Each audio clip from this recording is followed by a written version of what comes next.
Thank you again, Dr. Ragal, for keeping me on top of doing my weekly um, Dvar Torah. Um, this week is an interesting week. Um, the Parshas Eikev. V'haya Eikev Tishmon es hamishpatim ha'ela. If you listen, if Eikev means really the hill, that's the literal translation. Is the hill, is the hill at the foot, the edge. The Rashi translates it that the mitzvahs. I'm not looking for the great big mitzvahs. I'm looking for the small little ones that people ignore. And if you follow that, then you're gonna have tremendous success, and all the good things are gonna happen to you, and so on and so forth. I wanted to use Rashi's concept and expound on that for a little bit. So Rashi's direct concept is that you take the little mitzvos that other people are ignoring, and you do those. That means that they're not the difficult things. The difficult things we all know about, Shabbos, Yom Kippur, whatever the difficult ones. For every person, I think it's something else. Some people have an easy time fasting. Some people have an easier time resting. Some people have an easier time. Some people have a hard time in their business, doing the right thing in your business, the right laws, doing everything the right way. Whatever it is, the easy things, focus that it's for Hashem. Listen to them because it's from Hashem. So the idea is if we go one step further and say the same thing and just say a little bit different by saying like this, we can say that V'haya Eikev Tishmon. That means that understand there's a lot of things to do in Judaism, and what happens is sometimes there's a thing called overwhelm. I got too much in front of me, I can't do anything. So instead of me doing a little bit, I just say to everything I say, I'm throwing the whole thing out. Everything's gone, I'm finished, I'm out of here. So Rashi says, so the Torah tells us, V'haya Eikev Tishmon. Just do a little bit, a drop. That means like this. Don't do a tremendous amount, but do a little bit. What's going to happen is you're going to want to do more and more because you're going to be getting more and more blessing from Hashem. And obviously, it's not going to stop at Eikev. You're not going to stop at these small little things because over time you're going to grow and grow and grow so big and so exponential that at one day you're not going to even imagine how big, how great you grew just because of that little bit that you're willing to do.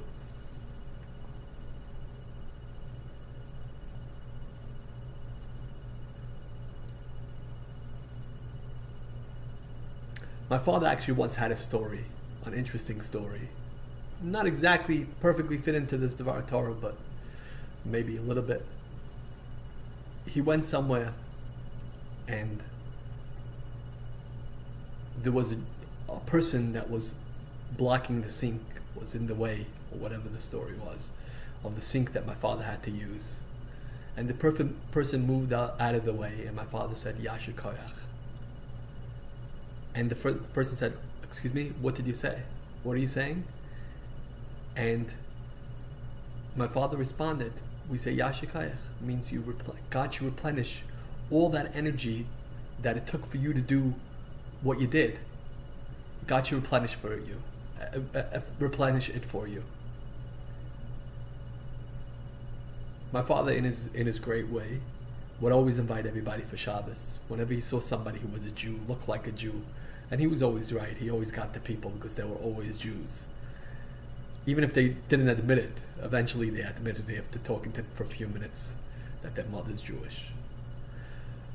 So, as his way would go, he's told the fellow, he said, my name is Rabbi Mandel, and I would love to invite you for Shabbos. A few months later, the person came for Shabbos.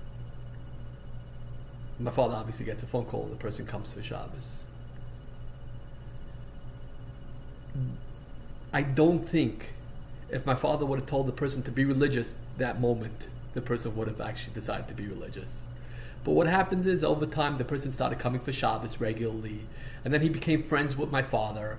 And then what happened was that something happened, I don't remember exactly what, and the next thing happened and he became more and more. And what happened is that little by little he became more and more religious. He had kids, he got married to a Jewish woman. He had kids, who were religious, and eventually there's generations. Now this person has grandkids that are Jewish, that are religious, that live in Israel at this point. The idea is that if we jump the whole thing and say to every Jew, and we say to you, you must do everything, there's no bracha in that. I'm forcing you. It's too hard. It's very hard. The bracha is in Parshas Eikev Tishmon. The blessing is from Hashem. You're going to do a little bit, a drop, and then everything else gets bigger and bigger. You get bigger. Eventually, you want to do more. You become better, and so on and so forth. It's not something that happens in one day. It's like the famous vart that says, Shuva elai v'shuva aleichem. You just have to turn a little bit towards Hashem, and Hashem turns all the way towards you. That's what the part of what the pasuk is telling you. That just turn a little bit towards me. Do the tiny drop. That means even if you're not doing the whole thing for Hashem, think about it for a moment right before you bite the food. Make a bracha on the food, on all the food on your table, and don't have in mind Hashem except for the first bite. Now, how much would that be if we get used to doing that? Then we'll start doing it when we eat a whole meal. We'll be thinking about Hashem instead of, did I eat enough, or can I get more, or can I get more and more and more and more? We'll just be thinking about Hashem at some point. We just have to do a tiny drop. Hashem is going to open it all up for us. So that's what I value Eikev Tishmon. And of course this all comes with bracha, the bracha of Hashem. It's not my bracha, it's the bracha of Hashem. We should all be blessed. We all will be blessed by doing the little bit that we could do, by doing the little bit that we want to do. We just do it a little bit just for Hashem. And Hashem is going to open it all up for all of us. Good Shabbos, everybody.